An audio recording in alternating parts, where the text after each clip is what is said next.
Hello बच्चों, नमस्कार। मैं पंकज शर्मा आप सभी का एक बार फिर से फिजिक्स वीडियो लेक्चर क्लास में आपका स्वागत करता हूं। आज का वीडियो लेक्चर नंबर 13 है। इससे प्रीवियस वीडियो लेक्चर में हमने हाइड्रोजन परमाणु में परिक्रमण कर रहे इलेक्ट्रॉन की कुल ऊर्जा का व्यंजक प्राप्त किया था। उसे प्राप्त करने के लिए पहले गतिज ऊर्जा याद किया था, फिर स्थितिज ऊर्जा, और दोनों का एडिशन वहां पर कुल ऊर्जा निकल कर आई थी। उसका फॉर्मूला आया था बेटा, आपको ध्यान होगा, En is equal to, general formula है, En is equal to minus Z square upon n square into 13.6 electronvolt. जब इसका डेरिवेशन किया था तो बीच में एनर्जी जूल में आई थी। मैंने आपको कन्वर्ट करने का तरीका बताया था कि 1.6 इंटू 10⁻⁻19 का यहाँ पर भाग लगा देंगे तो इलेक्ट्रोवोल्ट में आ जाएगा, क्योंकि परमाणुवीय स्तर की ऊर्जा हमेशा इलेक्ट्रोवोल्ट में लिखी जाएगी। ठीक है, अब हाइड्रोजन परमाणु की बात करते हैं तो Z इज इक्वल टू 1। तो जो फॉर्मूला आपको ध्यान रखना है वो फॉर्मूला आपको ध्यान रखना है En is equal to minus 13.6 upon n square electronvolt. अब चूंकि यहाँ पर ये n पे डिपेंड कर रहा है तो ये क्वांटीकृत राशि हो गई, यानी कभी भी अगर फॉर्मूले में n आ जाता है तो इस प्रकार की राशि को आप क्वांटीकृत कहेंगे। क्योंकि यहाँ पर देखिए n इज इक्वल टू 1 रखेंगे तो क्या आ रहा था बेटा, हाइड्रोजन परमाणु की पहले कोश की एनर्जी आ रही थी माइनस 13.6 इलेक्ट्रोवोल्ट। इसके बाद n इज इक्वल टू 2 रखेंगे तो कितना आ रहा था, minus 3.4 electronvolt. n is equal to 3 रख लेते तो कितना आता है, माइनस 1.51 इलेक्ट्रोवोल्ट। ये आपको याद रखना पड़ेगा। हाइड्रोजन परमाणु के पहले कोश की ऊर्जा माइनस 13.6 इलेक्ट्रोवोल्ट, दूसरे की एनर्जी 3.4 इलेक्ट्रोवोल्ट। तो जो बीच की जो वैल्यू है वो यहाँ पर खत्म है। ठीक है, इसके जस्ट बाद में सेकंड जो कोश आएगा, पहले कोश यानी ये नाभिक, ये पहला कोश, ये दूसरा कोश, ये तीसरा कोश। इस कोश की जो कुल एनर्जी है वो है 13.6, इस कोश की जो कुल एनर्जी है वो है 3.4। अब इसके बीच के जो मान है, यानी माइनस 13.6 और माइनस 3.4 के बीच का कोई भी एक मान ले लीजिए, जैसे मान लीजिए माइनस 10 या माइनस 9, माइनस 8, तो वो सब यहाँ पर नहीं रहेंगे। इसके जस्ट बाद में माइनस 3.4, यहाँ पर एनर्जी माइनस 1.51 इलेक्ट्रोवोल्ट। इस तरह से E4 इज इक्वल टू आपको बताया था माइनस 0.85 इलेक्ट्रोवोल्ट, और E5 ये आपको ध्यान रखना होगा माइनस 0.54 इलेक्ट्रोवोल्ट, क्योंकि अभी काम आएगा। ऐसे बढ़ते जाएंगे तो अनंतवें कोश की, यानी सबसे जो बाह्यतम कोश होगा उसकी एनर्जी 0 रहेगी। अब प्रीवियस वीडियो लेक्चर में मैंने आपको बताया था कि ये नेगेटिव क्यों आता है, इसका रीजन मैं आपको बताऊंगा। तो देखिए बेटा, अब स्टार्ट करते हैं। तो जो एनर्जी नेगेटिव आ रही है उसके पीछे का जो लॉजिक है वो ये है, यहाँ पर लिखूंगा मैं, उससे आपको समझ में आएगा। यहाँ पर जो बाउंडिंग है इनके बीच में, अब इलेक्ट्रॉन को बाहर निकालेंगे, चलो लिख देता हूं, कक्षीय इलेक्ट्रॉन की कुल ऊर्जा, कक्षीय इलेक्ट्रॉन की कुल ऊर्जा का ऋणात्मक होना, नेगेटिव होना, कुल ऊर्जा का ऋणात्मक होना, इस बात को दर्शाता है, इस बात को दर्शाता है कि इलेक्ट्रॉन नाभिक के साथ, इलेक्ट्रॉन नाभिक के साथ बद्ध, बद्ध का मतलब है बाउंड, ठीक है ना, ये इसके साथ में जुड़ा हुआ है। इलेक्ट्रॉन नाभिक के साथ में, इलेक्ट्रॉन की मजबूरी है, वो नाभिक के साथ में जुड़ा हुआ है। कैसे जुड़ा हुआ है, किसी तार के द्वारा जुड़ा हुआ है नहीं, वहां पर आकर्षण, ये नाभिक है और यहां पर ये इलेक्ट्रॉन है, तो इनके बीच में एक बाउंडिंग है, ये नेगेटिव और पॉजिटिव के बीच में एक आकर्षण बल है, उस आकर्षण बल से ये बंधा हुआ है। ठीक है, पूरी बात अभी समझ में आएगी। नाभिक के साथ बद्ध अवस्था में है, बद्ध अवस्था में है, अतः इलेक्ट्रॉन को, अब हम चाहते हैं कि इस इलेक्ट्रॉन को बाहर निकाल दे, तो हमें इतनी एनर्जी देनी होगी, हम जो एनर्जी देंगे वो पॉजिटिव होगी, और वहां पर जो एनर्जी है बेटा, जीरो कब आएगा, जीरो तब आएगा हम दे रहे हैं एनर्जी पॉजिटिव। तो उसे खत्म करने के लिए वहां पर ऑलरेडी क्या है, वहां पर एनर्जी है, और उस एनर्जी को हम लॉजिकली उसको नेगेटिव मान लेते हैं। ठीक है, अतः इलेक्ट्रॉन को परमाणु से, अतः इलेक्ट्रॉन को परमाणु से बाहर निकालने के लिए, बाहर निकालने के लिए, परमाणु से बाहर निकालने के लिए किसी बाह्य क्षेत्र से, किसी बाह्य क्षेत्र से इलेक्ट्रॉन को ऊर्जा, एनर्जी, ऊर्जा देनी होगी, ऊर्जा देनी होगी। इसी कारण इलेक्ट्रॉन की, इसी कारण इलेक्ट्रॉन की कुल ऊर्जा को, इसी कारण इलेक्ट्रॉन की कुल ऊर्जा को ऋणात्मक, कुल ऊर्जा को ऋणात्मक से दर्शाया जाता है। जो कुल एनर्जी होती है उसे नेगेटिव से इसी कारण दर्शाया जाता है। आप क्या ध्यान रखेंगे, आप ये ध्यान रखेंगे कि कक्षीय इलेक्ट्रॉन की कुल ऊर्जा जो ऋणात्मक होती है वो इस बात को दर्शाती है कि इलेक्ट्रॉन नाभिक के साथ बाउंडिंग नेचर में है, ठीक है, बंद अवस्था में है। अब इलेक्ट्रॉन को, ये इलेक्ट्रॉन है यहाँ पर, ठीक है, इसकी कुल एनर्जी जो प्रथम कोश में है, इसकी कुल एनर्जी है -13.6 इलेक्ट्रोवोल्ट। अब इसे आप बाहर निकालना चाहते हैं तो आप जो एनर्जी देंगे वो क्या होगी बेटा, वो पॉजिटिव होगी। तो यानी कहने का मतलब यहाँ पर है कि आपको 13.6 इलेक्ट्रोवोल्ट पॉजिटिव एनर्जी आप यहाँ पर दोगे तब ये बाहर निकल जाएगा। तभी तो यहाँ पर टोटल जो वैल्यू आएगी वो 0 कब तभी आएगी जब इतना आप पॉजिटिव दोगे, ठीक है बेटा, समझ में आई होगी आपको, इसे आप ध्यान रखिएगा। अब नेक्स्ट जो टॉपिक है वो है हाइड्रोजन परमाणु के विभिन्न ऊर्जा स्तर। एक डायग्राम बना देता हूं मैं आपके लिए, आप अपनी कॉपी में भी इसी तरह से डायग्राम बना लीजिएगा। हाइड्रोजन परमाणु के विभिन्न, हाइड्रोजन परमाणु के विभिन्न ऊर्जा स्तर, इसे कहा जाता है एनर्जी लेवल, एनर्जी लेवल, ठीक है। इसको ऐसा समझिए, कल जो डायग्राम बनाया था वो भी सही था, आज लेकिन थोड़ा सा चेंजिंग कर देते हैं अपन। वहां पर n = 1 वहां से स्टार्ट किया था, ये n = 1, ठीक है बेटा। ये क्या है, ये निम्नतम कक्षा है, यानी जस्ट नाभिक के बाद में पहली कक्षा यही है, ठीक है। ये n = 1 होगा, ये निम्नतम कक्षा है। यहाँ पर जो एनर्जी होती है, टोटल एनर्जी होती है वो होती है -13.6 इलेक्ट्रोवोल्ट। किसकी एनर्जी है ये इलेक्ट्रॉन की एनर्जी है। इस एनर्जी में काइनेटिक एनर्जी भी शामिल है और पोटेंशियल एनर्जी भी यहाँ पर शामिल है। अगला जो ऊर्जा स्तर आएगा वो है बेटा n = 2 और यहाँ की एनर्जी होती है 3.4 इलेक्ट्रोवोल्ट। तो आप ध्यान देंगे इन दोनों के बीच में जो एनर्जी गैप है डेल्टा E वो कितना है, तो इसको ऐसे फाइंड आउट करते हैं। एनर्जी गैप को डेल्टा E = होता है E2 - E1, ठीक है। आप ऐसे लिख सकते हो E N2 - EN1। N2 का मतलब है उच्च ऊर्जा स्तर और N1 का मतलब है निम्न ऊर्जा स्तर। यानी अगर इलेक्ट्रॉन यहां पर होगा और उसे द्वितीय कोश में ट्रांसफर करना होगा तो उसे कितनी एनर्जी दी जाएगी, तो यहाँ पर सॉल्व करके देख लीजिए बेटा। तो द्वितीय ऊर्जा स्तर कितना है, यहाँ पर एनर्जी है -3.4 माइनस EN1 कितना है -13.6। आप इसको सॉल्व करेंगे तो आ जाएगा 10.2 इलेक्ट्रोवोल्ट पॉजिटिव। तो ये जो एनर्जी गैप आ रहा है ये कितना है, ये है 10.2 इलेक्ट्रोवोल्ट। अब आप देखोगे अब एनर्जी गैप घटता जाएगा, कैसे घटता जाएगा तो देखिएगा।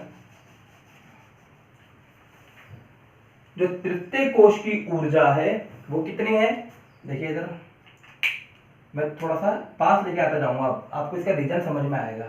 n = 3 है, n = 3 की एनर्जी है -1.51 इलेक्ट्रोवोल्ट। आप अच्छे से यहाँ देखेंगे तो बेटा जो इनका बीच का गैप आया वो कितना है, डेल्टा E निकालने के लिए क्या तरीका बताया था, उच्च ऊर्जा स्तर माइनस निम्न ऊर्जा स्तर। अब इस कक्षा के संगत ये भी निम्न कक्षा है और ये भी निम्न कक्षा है, इन दोनों के बीच का गैप निकालते हैं। तो बेटा देखिए कैसे निकालेंगे, EN2 - EN1 -1.51 माइनस -3.4, इसे कैलकुलेट करोगे तो 3.4 में से 1.51 घटाओगे, बेटा ये होगा ना, पॉजिटिव हो जाएगा 3.4 और ये नेगेटिव, तो ये आ जाएगा 9, 3 - ये 5 8 और ये आ जाएगा 1.89, ठीक है। सही तो है ना, 10 सही है। तो ये जो एनर्जी गैप, इनका बीच का जो गैप आ रहा है ये कितना आया बेटा, डेल्टा E = 1.89 इलेक्ट्रोवोल्ट। अब समझा, प्रथम कोश में जो इलेक्ट्रॉन है उसे द्वितीय कोश में ट्रांसफर करने के लिए कम से कम इतनी ऊर्जा चाहिए। ठीक है। द्वितीय कोश से तृतीय कोश में ट्रांसफर करने के लिए 1.81 यानी गैप जो होता जा रहा है बड़ा छोटा होता जा रहा है। यहां पर 10.2 था, यहां पर 1.89 हो गया। और देखिए तृतीय कोश से चौथे कोश की बात कर लेते हैं। n is equal to 4, n is equal to, थोड़ा सा इसको छोटा बना, अब हर बार छोटा बनाते चलेंगे इसको। देखो बिल्कुल कॉन्सेप्ट वाली चीज समझा रहा हूं मैं आपको, इसको हल्के में मत लीजिएगा। 3.4 इलेक्ट्रोवोल्ट माइनस 1.51 इलेक्ट्रोवोल्ट, ये माइनस 0.85 इलेक्ट्रोवोल्ट, आपको समझ में आ जाएगा। ये और छोटा हो गया, इसके बाद में n इजिकल टू 4 हो गया, n इजिकल टू 5 पे ये और छोटा हो जाएगा, ठीक है बेटा, और छोटा होता चला जाएगा, ये आ जाएगा माइनस 0.54 इलेक्ट्रोवोल्ट। ऐसे जैसे जैसे कक्षाएं बढ़ती जाएगी इनके बीच में गैप बहुत कम होता चला जाएगा। ऐसा बिल्कुल लास्ट में चले जाओगे तो यहाँ पर बिल्कुल ये इस तरह से ही पहुंच जाएगा, यानी कि इनके बीच में अंतर बहुत कम रह जाएगा। आप ऐसे मान लीजिए ये इस तरह का डायग्राम बन जाएगा, ठीक है। इसको थोड़ा सा आप शेडेड बना लीजिएगा अपनी कॉपी में। और ये n इजिकल टू अनंत पे कितनी ऊर्जा हो जाएगी, 0 एनर्जी हो जाएगी, ठीक है। ये आप विभिन्न ऊर्जा इस तरह का डायग्राम बना लीजिएगा। अब इसके बाद में एक बहुत ही इंपॉर्टेंट चीज मैं आपको बता रहा हूं जो एग्जाम में न्यूमेरिकल पर्पस से पूछे जाते हैं। तो पहले तो उसका फॉर्मूला समझा देता हूं, उसके बाद में इस पे बेस क्वेश्चन कराऊंगा।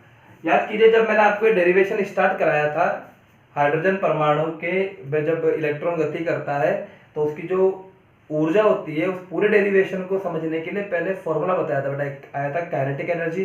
अच्छा उसका फॉर्मूला क्या था आपको याद होगा, नहीं याद है तो आप देख लीजिएगा।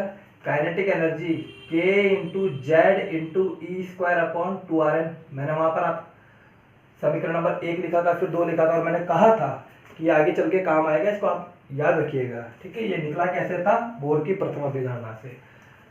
UN का फॉर्मूला आया था minus K into Z into E square upon Rn, ठीक है। और इन दोनों को जोड़ लिया था तो कुल ऊर्जा का फॉर्मूला आया था माइनस K जेड ई स्क्वायर अपॉन 2Rn, ठीक है बेटा। ये डेरिवेशन की जब शुरुआत करा था, जब ये पूरा बताया गया था आपको। अब इसको देखिए, इसमें प्रश्न कैसे बनेंगे, तो उससे पहले इसका एक फॉर्मूला डिराइव कर लेते हैं। तो आप ध्यान देंगे तो समीकरण 1 में समीकरण 2 का भाग लगाओगे तो क्या होगा। देखिए बच्चों, ये समीकरण 1 है, समीकरण 2 है, इनके बीच में संबंध अपन फाइंड आउट कर रहे हैं। इसको नोट डाल लीजिएगा, ये वेरी वेरी इंपॉर्टेंट है, वेरी वेरी वेरी इंपॉर्टेंट है RBSc एग्जाम में। हर बार बताता हूं मैं ये, हालांकि इस साल इसका प्रश्न नहीं पूछा गया था, लेकिन आपके केस में पूछा जा सकता है और एक कॉम्पिटिटिव एग्जाम में भी पूछा जाता है, कि आपको समझ में आएगा कैसे इंपॉर्टेंट है। तो नोट डाल यहाँ पर लिख लीजिएगा, वेरी वेरी इंपॉर्टेंट अपनी कॉपी में। समीकरण 1 में समीकरण 2 का भाग लगाइए। Kinetic energy N upon potential energy N is equal to आएगा K into Z into E square upon 2Rn upon minus K into Z into E square upon Rn। अब यहाँ भाग लगाओगे तो कितना आएगा, -1/2। कैसे, K से K कटा, Z से Z कटा, ई स्क्वायर से ई स्क्वायर कटा, Rn से Rn कटा, 1/2 अपॉन -1, तो ये आ जाएगा -1/2। तो इसको सॉल्व करोगे तो आएगा काइनेटिक एनर्जी nवे कोश is equal to minus potential energy nवे कोश अपॉन 2। इस समीकरण को याद रखना है आपको, बाकी चीजें भूल जाओ चल जाएगा काम, कोई दिक्कत नहीं आएगी, लेकिन ये ध्यान रखना ही पड़ेगा। ये इक्वेशन नंबर, इसको मैं 1 2 3 के बजाय ए नाम देता हूँ, ठीक है। इसका रीजन आपको भी समझ में आएगा ये क्यों नाम दिया था, क्योंकि ये बहुत इंपॉर्टेंट है, ठीक है। इसी प्रकार अब एक और चीज देखिए, समीकरण 1/2 करा तो ये आया, ठीक है, इसको साइड में रख लीजिए। अब करा मैंने समीकरण 1 बटा समीकरण 3, ठीक है, 1 और 3 का भाग लगाया। तो ध्यान दीजिए, काइनेटिक एनर्जी nवे कोश अपॉन पोटेंशियल एनर्जी nवे कोश is equal to K into Z into, ये ऐसे कभी नहीं आएगा कि इसको प्रूफ करके बताओ कैसा है, ये आपको याद रखना है। ये तो मैं बता रहा हूं आपको यहाँ पर प्रूफ करके, upon 2Rn minus K into Z into E square upon 2Rn, cut गया, आ गया -1। तो क्या है फॉर्मूला, काइनेटिक एनर्जी nवे कोश is equal to minus total energy nवे कोश। ठीक है, ये आएगा बेटा, देखिए पूरा कर जाएगा ये, कैसे के जेड से जेड ई स्क्वायर सी स्क्वायर 2r से 2r आया -1। ठीक है, तो ये आ गया। अब ये समीकरण नंबर, इसको नाम दिया मैंने बी। आप ध्यान से देखिए, काइनेटिक एनर्जी nवे कोश इज इक्वल टू इसके बराबर है और काइनेटिक एनर्जी इसके बराबर है। अगर कभी ऐसा लिखा हो, बिल्कुल लॉजिकल बात बताता हूं, कि x y के बराबर है और x z के बराबर, यही तो है, x y के बराबर है और x z के बराबर है। x को मैंने काइनेटिक एनर्जी मान लिया, y को मैंने पोटेंशियल एनर्जी मान लिया और z को मैंने टोटल एनर्जी मान लिया। तो इसका मतलब है x y के बराबर है और y z के बराबर, यही तो हुआ बेटा। ध्यान दे, x y के बराबर है, x z के बराबर, जैसे ऐसा हो x का भाई y है, x का भाई z है, तो x y z आपस में भाई होंगे, सेम वही कंडीशन है यहाँ पर।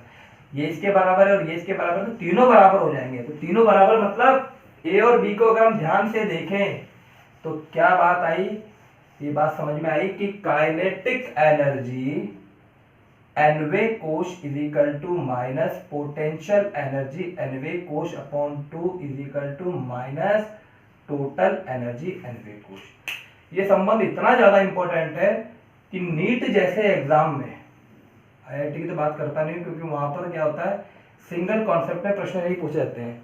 फिजिक्स का जब वहां पर एग्जाम होता है तो उसमें मल्टी कंसेप्ट पूछे जाते हैं बेटा, यानी एक ही क्वेश्चन में 2-2 3-3 कॉन्सेप्ट आ जाते हैं। लेकिन नीट में क्या है कि डायरेक्ट फॉर्मूला बेस्ड प्रश्न पूछे जाते हैं। अगर ये आपको फॉर्मूला पता है तो मॉडर्न फिजिक्स, ये मॉडर्न फिजिक्स पढ़ रहा है पर इसको मॉडर्न फिजिक्स कहा जाता है, आधुनिक भौतिकी। ठीक है, 11th में जो आप पढ़ते हो वो चिर सम्मित भौतिकी है, बाबा आदम के जमाने की, ठीक है, न्यूटन के जमाने की या आइंस्टीन के जमाने की फिजिक्स है। ठीक है, तो इसको मॉडर्न फिजिक्स कहा जाता है। तो मॉडर्न फिजिक्स में जब नीट का जो पेपर होता है उसमें मैं देखता हूँ हर बार इस पे बेस्ड प्रश्न पूछे जाते हैं। तो ये आपको फॉर्मूला ध्यान रखना है, स्पेशली बायो वाले बच्चे अच्छे से इस फॉर्मूले को ध्यान रखिएगा, आपके आगे भी चल के काम आएगा। ठीक है बेटा, पूरा डेरिवेशन करके मैंने आपको बताया। अब इस पे बेस में न्यूमेरिकल कराऊंगा, उससे आपको और अच्छे से समझ में आएगा कि क्यों ये फॉर्मूला इतना इंपॉर्टेंट है। पहले नोट कीजिए। पे बेस्ड पहला प्रश्न देखिए, क्वेश्चन नंबर 1। प्रश्न है, हाइड्रोजन परमाणु के तृतीय कोश, हाइड्रोजन परमाणु के तृतीय कोश, तृतीय कोश का मतलब बात समझ में आ गई होगी, तीसरी कक्षा है यहाँ पर। ठीक है ना, तुम्हारी तीसरी नहीं, तुम्हारी तो 12वीं है। इसकी हाइड्रोजन परमाणु में इलेक्ट्रॉन की तृतीय का कोश, हाइड्रोजन परमाणु के तृतीय कोश में परिक्रमण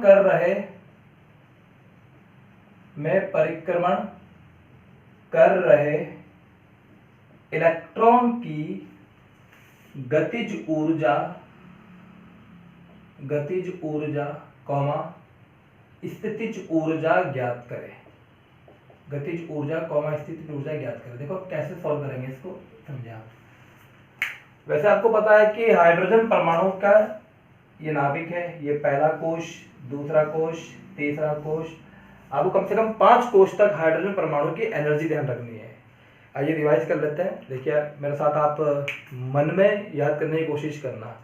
पहले कोश की एनर्जी होती है -13.6 इलेक्ट्रोवोल्ट, याद कर लो। सेकंड कोश की एनर्जी होती है -3.4 इलेक्ट्रोवोल्ट। तीसरे कोश की एनर्जी होती है -1.51 इलेक्ट्रोवोल्ट। चौथे कोश की एनर्जी होती है -0.85 इलेक्ट्रोवोल्ट। पॉइंट के बाद में बेटा एक एक डिजिट बोला जाता है, ऐसा नहीं 0.85, गलत है, 0.85 इलेक्ट्रोवोल्ट नेगेटिव। और पांचवें कोश की एनर्जी होती है -0.54 इलेक्ट्रोवोल्ट। ठीक है, ये किसी के सामने बोलना नहीं है, ये आपको याद करना है।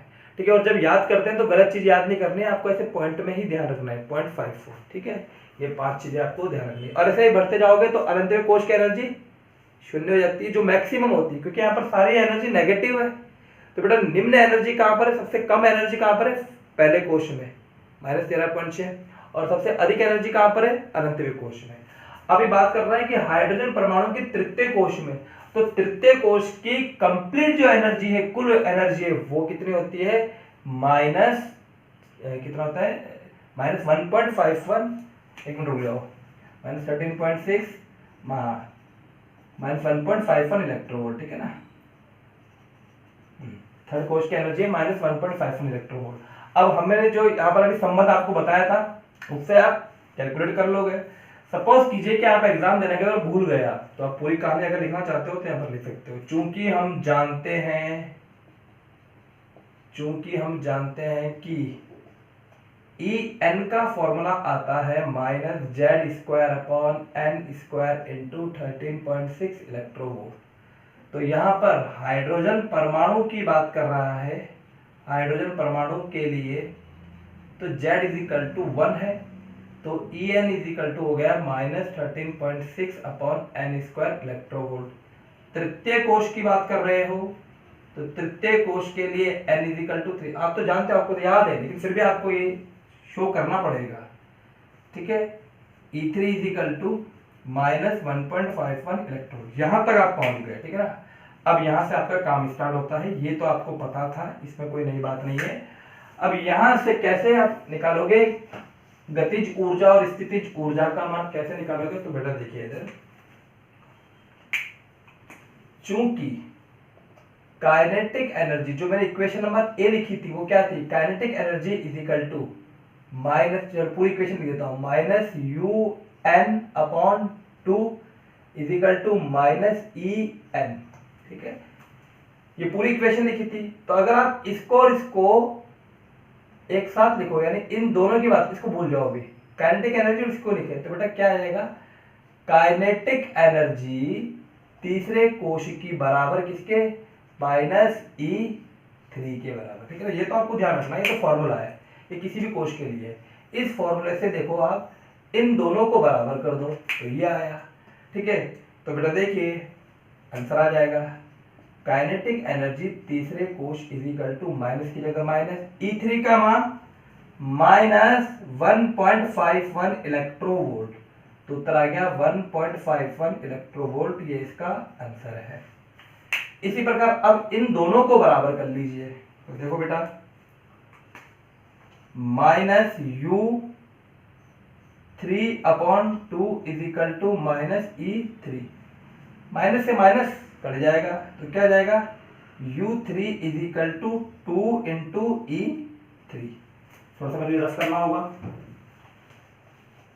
तो क्या आएगा बेटा, U3 इजिकल टू, यानी तृतीय कोश की स्थितिज ऊर्जा, लिखने की जरूरत नहीं है, बात समझ में आ रही होगी। तृतीय कोश की स्थितिज ऊर्जा 2 इंटू E3 का मान -1.51 इलेक्ट्रोवोल्ट।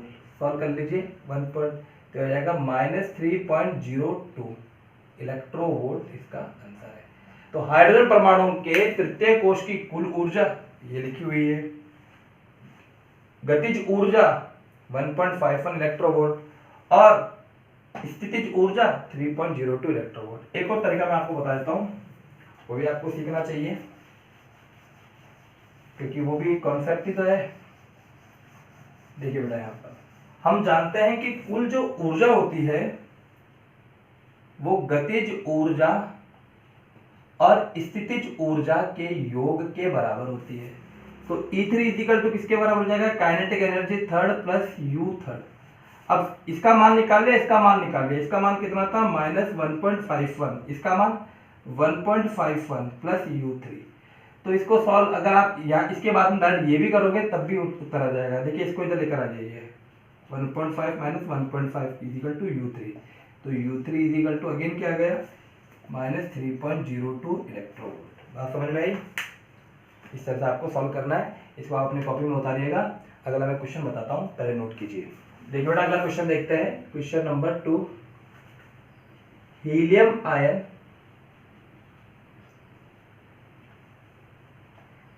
आयन के, आयन तभी होगा जब इसमें से इलेक्ट्रॉन बाहर निकाल लिया जाएगा, बाहर निकालेंगे तो पॉजिटिव हो जाएगा। हीलियम आयन के द्वितीय कोश में परिक्रमण कर रहे इलेक्ट्रॉन की गतिज, स्थितिज व कुल ऊर्जा ज्ञात करें। सॉल्यूशन देखते हैं इसका। हीलियम आयन के द्वितीय कोश में परिक्रमण कर रहे इलेक्ट्रॉन की, अब यहाँ पर आपको वो लिखना होगा जो इससे पहले लिखा था ना, चूंकि हम जानते हैं, यहाँ काम आएगा वो, चूंकि हम जानते हैं कि E n is equal to minus Z square upon n square into 13.6 electronvolt. ठीक है। अब हीलियम का परमाणु क्रमांक तो मुझे लगता है सबको पता ही होगा। ठीक है, तो हीलियम का परमाणु क्रमांक कितना होता है बेटे? आप हो ही नहीं मेरे सामने, होता तो मैं आपसे ही पूछता, बड़े मजे आते क्लास में। तो चूंकि हीलियम का परमाणु क्रमांक, हीलियम आयन के लिए डायरेक्ट लिख देते हैं Z इजिकल टू 2 और कोश कितना है N इजिकल टू 2। इस बार बहुत सारा जो मजा था वो आया ही नहीं। जो क्लास में मजा आते हैं ना, हंसी मजाक, वो ऐसा कुछ नहीं है ऑनलाइन में। ऑनलाइन में केवल ये पढ़ा लो, बच्चे पढ़ लेते हैं अगले दिन, इतनी बात है। बाकी जो क्लास में है वैसा तो बिल्कुल नहीं है। आपको भी, आप भी मिस कर रहे होंगे। तो उम्मीद करते हैं जल्दी स्कूल खुल जाए ताकि हम और आप मिलें और अपनी पढ़ाई कंटिन्यू कर सकें। आई होप ऐसा जल्दी होगा। देखिए हीलियम के लिए Z is equal to 2, N is equal to 2, तो यहाँ पर रखूंगा मैं तो E2 इजिकल टू, यानी इसका मतलब हो गया हीलियम परमाणु के द्वितीय कोश की कुल ऊर्जा। तो Z की जगह 2 का स्क्वायर, N की जगह 2 का स्क्वायर इंटू 13.6 इलेक्ट्रोवोल्ट। बेटा कट जाएगा ये, तो E2 इजिकल टू कितना आ जाएगा माइनस 13.6 इलेक्ट्रोवोल्ट। तो कुल ऊर्जा तो आ गई, ये तो हो गया इसका आंसर। अब गतिज ऊर्जा और स्थितिज ऊर्जा को निकाल लेते हैं। तो हम फॉर्मूला जानते ही हैं, चूंकि E n is equal to U n upon 2 is equal to E n। तो यहाँ से पहले, सॉरी ये E n नहीं आएगा, काइनेटिक एनर्जी n आएगा। तो इन दोनों को बराबर रख लेते हैं। तो काइनेटिक एनर्जी सेकंड कोश इजिकल टू E2। तो काइनेटिक एनर्जी सेकंड कोश की कितना आ जाएगा माइनस 13.6। तो आंसर आ गया प्लस 13.6 इलेक्ट्रोवोल्ट आंसर। ठीक है बेटा। अब स्थितिज ऊर्जा, इन दोनों को बराबर रख लीजिए। तो माइनस से माइनस कट जाएगा, तो U2 upon 2 is equal to E2। तो U2 is equal to 2 into E2। तो बेटा ये कितना आ जाएगा 13.6 है, नेगेटिव का 13.6 है, इसका डबल कर दीजिए। डबल करते देखो 13 दूनी 26, 6 इंटू 2 0.6 है ना, तो 0.6 इंटू 2 तो 1.2। तो आ जाएगा 26 और 1.2, 26 और 1 27, तो 27.2 इलेक्ट्रोवोल्ट। तो उत्तर क्या आया? कुल ऊर्जा माइनस 13.6, गतिज ऊर्जा प्लस 13.6 और स्थितिज ऊर्जा माइनस 27.2 इलेक्ट्रोवोल्ट। ठीक है, ये दो क्वेश्चन थे।